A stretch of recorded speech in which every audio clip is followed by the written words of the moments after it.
नमस्कार, मैं सुशील शुक्ला। आप देख रहे हैं फतेहपुर वार्ता। आइए ले चलते हैं जनपद फतेहपुर की ओर, जहां खागा थाना क्षेत्र में हुई हत्याओं का पुलिस अधीक्षक की अध्यक्षता में 24 घंटे में फतेहपुर पुलिस ने किया खुलासा। देखिए पूरी रिपोर्ट। कितने वो स्कूल के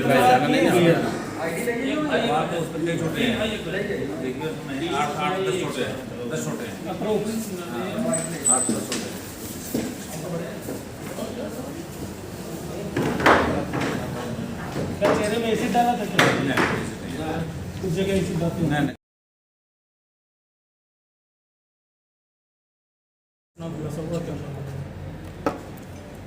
देखिए, 1 तारीख की रात को एक बड़ा ही लोमहर्षक और सनसनीखेज घटना थाना खागा क्षेत्र में हुई थी, जिसमें 2 बच्चियों की ईंट से सिर कुचल करके और मुंह पे प्रहार करके हत्या कर दी गई थी। ये पुलिस के लिए बहुत ही बड़ा चैलेंज था और ये दोनों बच्ची आपस में रिश्तेदार थी। एक तिलक समारोह में एक जगह थी जहाँ से अभियुक्त द्वारा इनको ले जाया गया था। हालांकि वो अपनी प्रेमिका को ही ले जाना चाह रहा था, केवल प्रेमिका से कुछ अनबन चल रही थी, कुछ बातें थी आपस में सॉल्व करने की।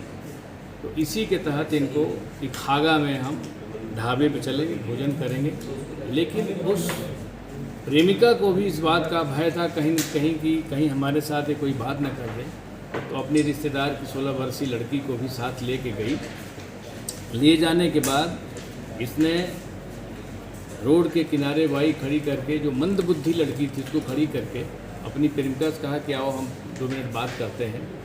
और अंदर जा करके, थोड़ा सा अंदर सड़क से हट करके, इनमें आपस में एक दूसरे पर विश्वासघात का आरोप लगाया गया और उसमें इनमें गाली गलौज झगड़ा हुआ, जिसके तहत इसने आवेश में आकर के अपनी प्रेमिका पे प्रहार कर दिया ईंट से।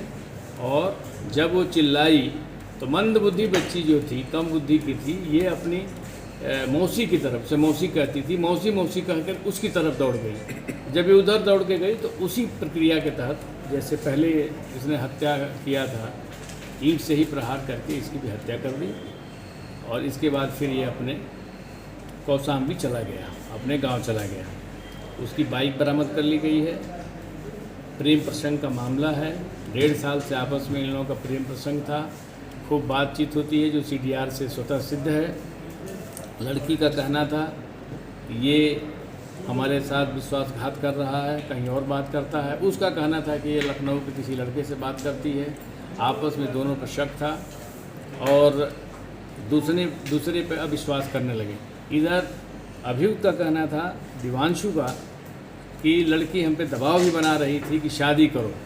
तो शादी का दबाव भी बना रही थी और दूसरी जगह बात भी कर रही थी, दोनों बातें कर रही थी, इसलिए वो इससे चिढ़ गया था और इस तरह से घटना का अंजाम दिया। बाइक बरामद हो गई है, इसका मोबाइल बरामद हो गया है और प्रथम दृष्टया जो पोस्टमार्टम रिपोर्ट आई है उससे कहीं भी दुष्कर्म की पुष्टि नहीं होती है। फिर भी विधि अनुसार